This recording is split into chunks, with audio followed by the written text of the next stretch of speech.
Hello বন্ধুরা, কেমন আছো তোমরা সবাই? আশা করছি তোমরা সবাই অনেক ভালো আছো। কুটন দিদি ব্লগিং চ্যানেলে তোমাদের সকলকে জানাই স্বাগত।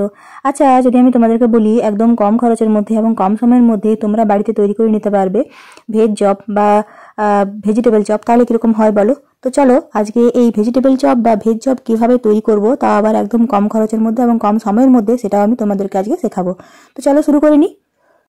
তো এখানে দেখো আমি কিছু পরিমাণ গাজর নিয়ে নিয়েছি আর দুটো নিয়ে নিয়েছি আলু। এগুলোকে আমি কিন্তু খুব ভালো করে ছালটা ছাড়িয়ে নিয়েছি আর এগুলোকে আমি সেদ্ধ করতে দিয়ে নেবো। আর এখানে দেখো আমি নিয়ে নিয়েছি 5টা ব্রেড গ্রাম, এগুলোকে আমি খুব ভালো করে গুঁড়ো করে নেবো। তো দেখো কড়াই নিয়ে নিয়েছি সাদা তেল, আর এখন এই তেলটা কিন্তু খুব ভালো করে আমি গরম করে নেবো। এখন আমি এতে দিয়ে নেবো প্রায় 2 চামচের মতো নুন, দিয়ে নেবো 2 চামচের মতো হলুদ, 2 চামচের মতো ধনে এবং জিরে গুঁড়ো, দিয়ে নেবো 2 চামচের মতো লাল লঙ্কার গুঁড়ো। এরপর আমি এখানে দিয়ে নেবো পেঁয়াজের কুচি।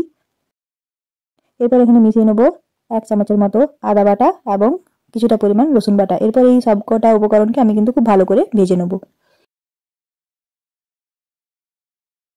প্রত্যেকটা উপকরণ খুব ভালো করে ভাজা হয়ে গেলে এখন আমি এতে দিয়ে নেবো একটা ছোট কাঁচা লঙ্কা কুচি। এরপর আমি এখানে দিয়ে নেবো বাদাম গুঁড়ো, মানে বাদামটাকে ভেজে তারপর গুঁড়ো করে নিয়েছিলাম, সেটা আমি এখন এখানে দিয়ে নেবো। এরপর প্রত্যেকটা উপকরণকে আমি কিন্তু খুব ভালো করে নাড়াচাড়া করে নেবো।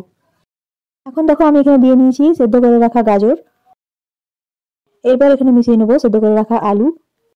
এরপর এই প্রত্যেকটা উপকরণকে খুব ভালো করে আমি কিন্তু ভেজে নেব। এখন আমি এতে দিয়ে নেবো সামান্য পরিমাণে সেদ্ধ করে রাখা সিমের বীজ। যেহেতু এই সিমগুলো আমাদের বাড়িতে কেউ খায় না, তাই জন্য সিমের বীজগুলো আমি এখানে দিয়ে নিয়েছি। তোমরা চাইলে কিন্তু এখানে এটা নাও দিতে পারো। এরপর এই প্রত্যেক মশলাটাকে কিন্তু আমি খুব সুন্দর করে ভেজে নেব। এই যে আলু এবং গাজরটা সেদ্ধ করে রেখেছিলাম আর বাকি জিনিসগুলো দিয়ে কিন্তু আমি এটাকে খুব ভালো করে ভেজে নেব। যখন দেখবে যে এটা কড়াই ছেড়ে আসছে, তখন কিন্তু এটাকে আমি তুলে নেবো। তো এখন কিন্তু মোটামুটি প্রায় 2 থেকে 3 মিনিট এটাকে খুব ভালো করে ভাজতে হবে। এখন আমি এতে দিয়ে নেবো সামান্য পরিমাণে ধনেপাতা। এরপর খুব ভালো করে নাড়াচাড়া করে আমি কিন্তু প্রত্যেকটা উপকরণকে খুব ভালো করে ভেজে নেব। তো এই দেখো চপের যে আসল পুর সেটা কিন্তু রেডি হয়ে গেছে। তো এবার চলো চপগুলোকে তৈরি করে নিই। তো এখানে দেখো আমি কিন্তু ব্রেড ক্রামটাকে খুব ভালো করে গুঁড়ো করে নিয়েছি। এখন আমি যেটা করব, আমি কিন্তু একটা বাটির মধ্যে সামান্য পরিমাণ ময়দা এবং 1 চামচের মতো নুন নিয়ে খুব ভালো করে কিন্তু গুলে নিয়েছিলাম জল দিয়ে।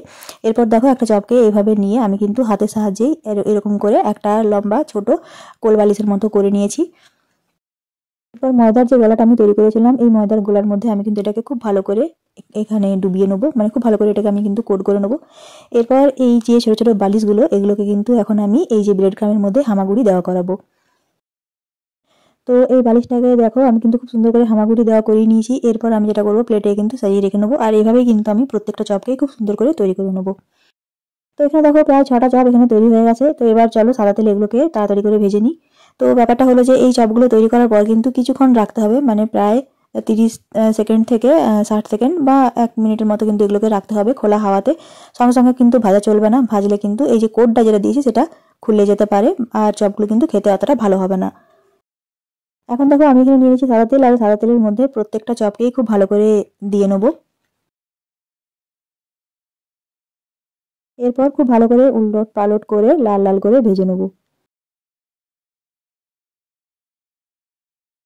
প্রায় 1 মিনিট পর কিন্তু দেখলাম চপগুলো খুব সুন্দর করে ভাজা হয়ে গেছে। এই যে দেখো, এখন আমি এগুলোকে কিন্তু প্লেটে তুলে নেবো।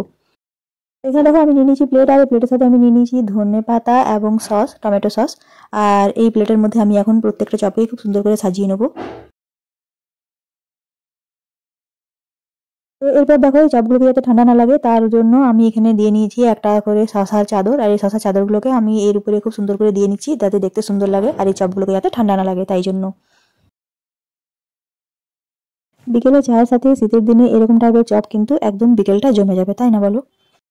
তো দেখো মাত্র কয়েক মিনিটের মধ্যেই কিন্তু ভেজিটেবল চপ একদম রেডি হয়ে গেছে। তো আমার ভিডিওটা তোমাদের কেমন লাগলো অবশ্যই কিন্তু কমেন্ট করে জানিও। ভিডিওটা ভালো লেগে থাকলে চ্যানেলটিকে লাইক, সাবস্ক্রাইব এবং শেয়ার করতে একদম ভুলবে না। সবাই খুব ভালো থেকো, সুস্থ থেকো। খুব তাড়াতাড়ি দেখা হবে তোমার সাথে একটা পরের ভিডিও নিয়ে।